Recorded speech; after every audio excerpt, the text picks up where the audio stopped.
Hello my dear students, আমি আজকে আর একটা নতুন ক্লাস নিয়ে এসেছি, যেটা হচ্ছে আছে বা ছিল। অনেক সময় ইংরেজিতে আমাদের আছে বা ছিল এই দুটো কথা পায়।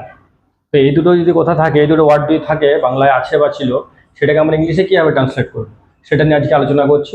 একদম জলের মতো করে দেবো, একদম ইজি। দেখো, সাধারণত আমরা আছে মানে কি জানি? হ্যাভ অথবা হ্যাজ। আর ছিল মানে জানি আমরা কি? হ্যাড।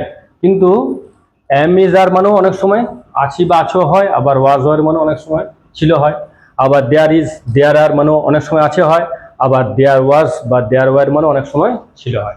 তাহলে এগুলোকে আমরা ইংলিশে কিভাবে ইউজ করব সেদিন দেখো, আমরা 1, 2, 3 এই তিনটে আমরা রুল লিখেছি আমরা। ঠিক আছে, আমরা কখন 1 নম্বর ইউজ করব, কখন 2 নম্বর ইউজ করব, কখন 3 নম্বর ইউজ করবো, একদম ভেরি সিম্পল, খুব ইজি ওয়েতে আমি তোমাদের আজকে শেখাবো কিভাবে আমরা কোনো সেন্টেন্সের মধ্যে যদি আছে বা ছিল থাকে বাংলায়, সেটাকে আমরা ইংলিশে কিভাবে ট্রান্সলেট করব। তো দেখা যাক, সাধারণত আমরা আছে বা আছে আমরা কি হবে? হ্যাভ কিংবা হ্যাজ। ঠিক আছে, কখন আমরা হ্যাভ হ্যাজ ইউজ করব?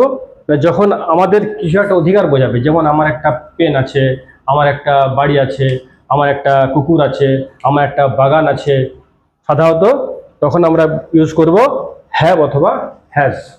ঠিক আছে, যেমন এখানে কি আছে? আমার একটি বাগান আছে, ঠিক আছে, অথবা আমার একটি বাগান ছিল। তাহলে আমরা কি করব? যদি আছে থাকে তাহলে কি করবো? আমরা দেখো লেখা আছে এখানে হ্যাভ কিংবা হ্যাজ, তো এর পরে তো আমাদের হ্যাভ হয়। ঠিক আছে, তাহলে কি লিখবো? আমার একটি বাগান আছে, তাহলে কি লিখবো? I have a garden. আর যদি থাকে আমার একটি বাগান ছিল, তাহলে কি হবে? I had a garden. ঠিক আছে, সেরকম ভাবে তার দুটি কুকুর আছে। দেখো এখানে আছে আছে, এখানেও আছে আছে। ঠিক আছে, তাহলে তার দুটি কুকুর আছে মানে কুকুরটার অধিকার কার? তার। ঠিক আছে, তাহলে এখানে কি হবে? হি অথবা সি। ঠিক আছে, ছেলে হলে হি, মেয়ে হলে সি। She has 2 dogs. ঠিক আছে, আর যদি থাকে তার দুটি কুকুর ছিল, তাহলে কি হবে? She had 2 dogs. ঠিক আছে, তাহলে আমি কি বললাম? প্রথম নিয়ম কি হচ্ছে? যদি আছে বোঝায় মানে কারো কাছে কোনো কিছু আছে, কারো কাছে কোনো কিছু আছে যদি বোঝায়, তখন আমরা ইউজ করব হ্যাভ অথবা হ্যাজ। যেমন আরো অনেকগুলো উদাহরণ দেওয়া যেতে পারে, যেমন আমার দুটো ভাই আছে, আই হ্যাভ 2 ব্রাদার্স। তার দুটো বোন আছে, হি হ্যাজ অথবা সি হ্যাজ 2 সিস্টার্স। তার 4টি ঘড়ি আছে, সি হ্যাজ অথবা হি হ্যাজ 3 ওয়াচ। ঠিক আছে, তাহলে যদি কারো কাছে কোনো কিছু থাকে, আবার বলছি, যদি কারো কাছে কোনো কিছু থাকে বোঝায়, তখন আমাদের হ্যাভ অথবা হ্যাজ ব্যবহার করব। আর যদি ছিল বোঝায়, কারো কাছে কোনো কিছু ছিল, তখন আমরা ইউজ করব হ্যাড। সব ক্ষেত্রে তখন হ্যাড হবে, আয়ের পরে হ্যাড, দের পরে had, Ram had, she had, সব সময় তখন হ্যাড হবে। যেমন রামের একটি পুকুর ছিল, কি হবে? রাম হ্যাড আ পন্ড। ঠিক আছে, যেমন রামের একটা বাগান ছিল, কি হবে? Ram had a garden. ঠিক আছে, তাহলে ছিল হলে হ্যাড, আর আছে থাকলে হ্যাভ অথবা হ্যাজ। কখন? যখন কারো কোনো কিছুর উপর অধিকার আছে বোঝাবে, যখন কারো কিছুর মানে আছে বোঝাবে, তখন হবে হ্যাভ অথবা হ্যাজ। আবার অনেক সময় আমরা আছে বলতে অ্যামিজারকে ইউজ করি। যেমন আমি যদি এরকম বলি যে আমি রঘুনাথপুরে আছি, বা আমি রঘুনাথপুরে ছিলাম, আমি রঘুনাথপুরে ছিলাম, তাহলে তখন কি হয়ে যাবে? তাহলে আই এম, যদি আছেই থাকে তাহলে এম, আর ছিলাম থাকলে ওয়াজ। আমি রঘুনাথপুরে ছিলাম, আই এম অ্যাট রঘুনাথপুর। আমি রঘুনাথপুরে ছিলাম, আই ওয়াজ অ্যাট রঘুনাথপুর। দেখো, সে রঘুনাথপুরে আছে, দেখো এখানেও আছে কথাটা আছে, এখানেও আছে আছে, এখানেও আছে ছিল। ঠিক আছে, তাহলে এখানেও আছে আছে, তাহলে আছে মানে সব ক্ষেত্রেই কিন্তু হ্যাভ হ্যাজ হবে না। এখানে যখন বলবে সে রঘুনাথপুরে আছে, সে রঘুনাথপুরে আছে মানে তার অবস্থান বোঝাচ্ছে, সে কোথায় আছে, তার কাছে কোনো কিছু আছে বোঝাচ্ছে না। যদি বলি তার একটি কলম আছে, তখন কি হবে? হ্যাজ। ঠিক আছে, বা হ্যাভ। তার একটি কলম আছে, হি হ্যাজ আ পেন। ঠিক আছে, কিন্তু যদি বলি সে রঘুনাথপুরে আছে, তাহলে সে রঘুনাথপুরে আছে মানে তার অবস্থান বোঝাচ্ছে, তখন কি হবে? তখন আছে, কিন্তু এটা বললে হবে না যে she has at Raghunathpur. She has at Raghunathpur হয় না, তাহলে কি হবে? সি অথবা হি ওয়াজ, যদি ছিল থাকলে ওয়াজ, আর আছে থাকলে ইজ। তাহলে সে রঘুনাথপুর আছে, কি হবে? He is at Raghunathpur. ঠিক আছে, বইটি টেবিলের উপর আছে, দেখো বইটি টেবিলের উপর আছে, ঠিক আছে, বইটি টেবিলের উপর আছে, তাহলে বইটা কোথায় আছে? টেবিলের উপর আছে। টেবিলে বইটার অবস্থান বোঝাচ্ছে, তখন কি হবে? তখন কি হয়? এমিসারের মধ্যে করতে হয়। তাহলে বইয়ের পর কি বসে? Is, the book is on the table, the book is on the table, the book is on the table. দেখো এখানেও আছে আছে, কিন্তু এখানে আছে মানে কি? অবস্থান বোঝাচ্ছে। এখানে আছে মানে কারো কাছে কোনো কিছু আছে বোঝাচ্ছে না, মানে বইটি কোথায় আছে? বইটি আছে টেবিলের উপর। তাহলে কি হবে এটা? The book is on the table. ঠিক আছে, আবার যদি বলি বইটা টেবিলের উপর ছিল, তখন কি হবে? ওয়াজ, দি বুক ওয়াজ অন দ্য টেবিল, তখন কি হবে? The book was on the table. তাহলে ছিল থাকলে ওয়াজও হতে পারে, আবার ছিল থাকলে হ্যাডও হতে পারে। তাহলে কখন হ্যাড হবে? যখন কারো কাছে কোনো কিছু আছে বোঝাবে তখন হ্যাড, আর যখন কোনো অবস্থান বোঝাবে তখন কি হবে? ওয়াজ। ঠিক আছে, তাহলে বইটি টেবিলের উপর আছে, the book is on the table. সেরকম বলতে পারি আমরা যে ঘড়িটা কি আছে? দেওয়াল, ঘড়িটা দেওয়ালের উপর আছে, তাহলে কি হবে? The clock is on the wall. তারপরে বইগুলো তাকের উপর আছে, the books are on the shelf. ঠিক আছে, তারপরে আমার হাতের উপর পেনটা আছে, the pen is on my hand.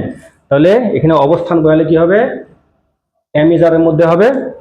আর যদি কারো কাছে কোনো কিছু অধিকার বোঝা আছে তখন কি হবে? Have has. তাহলে এখানেও আছে এখানেও আছে, দুটোর মধ্যে ডিফারেন্স বোঝা গেল। আবার আরেকটা আছে বা ছিল বোঝাতে অনেক সময় কি করতে আমাদের? দেয়ার ইজ অথবা দেয়ার আর করতে হয়। ঠিক আছে, আবার ছিল বোঝাতে গেলে দেয়ার ওয়াজ অথবা দেয়ার ওয়ার করতে হয়। এটা কিরকম ভাবে হয়? দেখো, যদি এরকম থাকে আমাদের গ্রামে বা এই গ্রামে একটি মন্দির আছে, বা এই গ্রামে একটি মন্দির ছিল, দেখো এখানেও আছে, এখানেও আছে, কথাটি আছে। তাহলে এই গ্রামে একটি মন্দির আছে, ঠিক আছে, অথবা বাগানে অনেক আম গাছ আছে, বাগানে অনেকগুলি বা অনেক আম গাছ আছে, অথবা ছিল। তখন আমরা কি করব? তখন আমরা দেয়ার ইজ অথবা দেয়ার আর দিয়ে করবো। কিভাবে করব? না, এই গ্রামে অনেকগুলি মন্দির আছে বা একটি মন্দির আছে, তখন কি করতে হবে? দেয়ার ইজ, যদি একটা থাকে বলবো there is a temple in this village, এই গ্রামে একটি মন্দির আছে। আর যদি থাকে এই গ্রামে একটি মন্দির ছিল, তখন কি করতে হবে? দেয়ার ওয়াজ। ছিল থাকলে কি করতে হবে? ওয়াজ। ছিল থাকলে ওয়াজ, আর আছে থাকলে ইজ। যদি এক বচন থাকে একটি তাহলে ইজ, আর যদি বহুবচন থাকে তাহলে দেয়ার আর। দেয়ার ইজ আর দেয়ার আর মানে কি বললাম?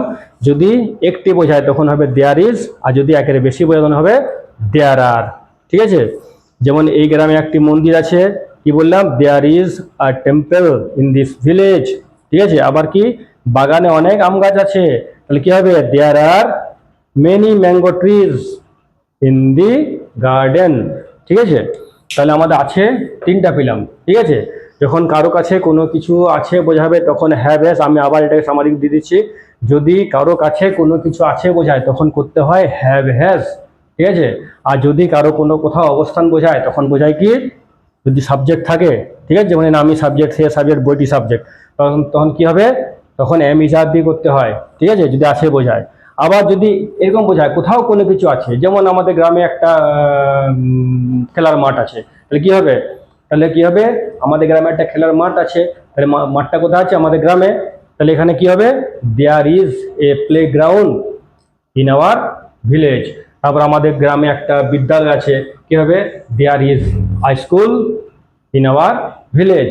আবার আমি বললাম আমাদের স্কুলে 50 জন শিক্ষক আছেন, আমাদের স্কুলে 50 জন শিক্ষক আছেন। তাহলে কোথাও কোনো কিছু থাকলে, কোথাও কোনো কিছু থাকলে আমরা দেয়ার ইজ কিংবা দেয়ার আর করবো। যদি বলা হয় আমাদের স্কুলে 50 জন শিক্ষক মহাশয় আছেন, 50 জন শিক্ষক, কি বলতে হবে আমাদের? দেয়ার আর 50 টিচার্স ইন আওয়ার স্কুল। ঠিক আছে, দেয়ার আর 50 টিচার্স ইন আওয়ার স্কুল। এবার যদি একটি হয়, যেমন আমি যদি এমনি বলি আমাদের স্কুলে একটি নলকূপ আছে, আমাদের স্কুলে একটি নলকূপ আছে, একটি থাকলে কি হবে? There is a tubewell in our school. তাহলে যদি একটি থাকে তাহলে দেয়ার ইজ, একের বেশি থাকলে দেয়ার আর। তাহলে আমি দেয়ার ইজ দেয়ার আর কখন ইউজ হয়? যখন কোথাও কোনো কিছু আছে বোঝালে, কোথাও কোনো কিছু যখন আছে বোঝাবে তখন কি হবে? দেয়ার ইজ অথবা দেয়ার আর। ঠিক আছে, যেমন বললাম যে আলমারিতে অনেকগুলো বই আছে, তাহলে আলমারির মধ্যে অনেকগুলো বই আছে, মানে কোথাও কোনো কিছু আছে বোঝাচ্ছে, তাহলে কি হবে? There are many books in the আলমিরা, there are many books in the আলমিরা। ঠিক আছে। আবার যদি ছিল বোঝায় তখন কিন্তু হয়ে যাবে দেয়ার ওয়াজ, একটি থাকলে। আর যদি একের বেশি থাকে, কোথাও কোনো কিছু ছিল বোঝায়, তখন হবে দেয়ার ওয়ার। যেমন বললাম আমাদের বাগানে অনেকগুলি আম গাছ ছিল, তাহলে কি হবে, তাহলে কি এখানে কি বোঝাচ্ছে, তাহলে কোথাও কোনো কিছু আছে বোঝাচ্ছে। তাহলে আমাদের বাগানে অনেকগুলি আম গাছ ছিল, তাহলে দেয়ার ওয়ার, ছিল আছে কি হবে were, there were many mango trees in our garden. ঠিক আছে। তাহলে দেখো আমাদের আছে দিয়ে তিনটে শিখলাম, এটা আমাদের কাছে নতুন শিখলাম আমরা, যে সাধারণত আছে মানে আমরা কি জানি, হ্যাঁ ভ্যাস জানি, আবার ছিল মানে হ্যাঁ জানি, কিন্তু আছে অর্থে অনেক সময় এমিজারও ব্যবহার করা যেতে পারে, আবার দেয়ার ইজ দেয়ার আরও ব্যবহার করা যেতে পারে। আবার যখন ছিল থাকে তখন হ্যাডও হয়, ওয়াজও হয়, আবার দেয়ার ওয়াজ অথবা দেয়ার ওয়ারও হয়। তাহলে এটা আবার বলে দিচ্ছি, শর্টে বলে দিচ্ছি একবার আমি, কি যখন কারো কাছে কোনো কিছু আছে, কারো কাছে কোনো কিছু, কারো কাছে বলছেন, কারো কাছে কোনো কিছু আছে, ঠিক আছে, বা কারো কোনো কিছু আছে, বা কোনো কিছুর কোনো কিছু আছে। যেমন বইটির 100টা পেজ আছে, এই বইটির কটা পেজ আছে, 100টা পেজ আছে, ঠিক আছে। তাহলে দি বুক, তাহলে 100টা কি প্লুরাল নাম্বার হচ্ছে, তাহলে দি বুক কি হবে, the book has 100 page, the book has 100 page, ঠিক আছে। তাহলে যদি কারো কাছে কোনো কিছু আছে বোঝায়, বা কোনো কিছুর মধ্যে কোনো কিছু আছে বোঝায়, তখন কি হয়, হ্যাভ অথবা হ্যাজ। আবার যদি কোনো কিছু অবস্থান বোঝায়, যেমন আমি কলকাতায় আছি, আই এম আমি এখন কলকাতায়, now I am in Kolkata, ঠিক আছে। তাহলে now I am in Kolkata, যদি আমি কলকাতায় আছি অবস্থান বোঝায়, সে লন্ডনে আছে, তাহলে কি হবে, হি ইজ ইন লন্ডন, ঠিক আছে। তাহলে কারো কোনো অবস্থান বলতে কি হবে, অ্যামিজারের মধ্যে হয়, তখন আছে থাকলে অ্যামিজার ব্যবহার করতে হবে। আবার যদি কোথাও কোনো কিছু আছে, কোনো জায়গার মধ্যে কোনো কিছু আছে, যেমন বললাম বক্সের মধ্যে অনেকগুলি বই আছে, তাহলে কি হবে, there are many books on this box, ঠিক আছে। তারপরে বললাম যে আমাদের গ্রামে অনেকগুলি খেলার মাঠ আছে, ঠিক আছে, একের বেশি খেলার মাঠ আছে, তাহলে কি হবে, there are many play grounds in our village, ঠিক আছে। তাহলে কি বললাম আমি, যদি কোনো কিছু কোথাও আছে তখন হবে দেয়ার ইজ অথবা দেয়ার আর, ঠিক আছে। আর যদি ছিল হয় তাহলে দেয়ার ওয়াজ, হয়ে গেল। তাহলে কারো কাছে কোনো কিছু থাকলে হ্যাভ হ্যাজ, যদি কারো অবস্থান বোঝায় কোথাও তখন কি হবে, অ্যামিজার। আর যদি কোথাও কোনো জায়গায় কোনো কিছু থাকে তখন হয় করতে হয় আমাদের দেয়ার ইজ অথবা দেয়ার আর দিয়ে, ঠিক আছে, হয়ে গেল। তাহলে আছে কে আমরা না হয় ইউজ করতে পারি, বাস এই তিনভাবে ইউজ করা যেতে পারে আছে কে আমরা, ঠিক আছে। পৃথিবীর যত সেন্টেন্স আছে আমরা এই তিনভাবে করতে পারি, ঠিক আছে। ঠিক আছে, নেক্সট ক্লাসে আমি আরো অন্য টপিক নিয়ে আসবো।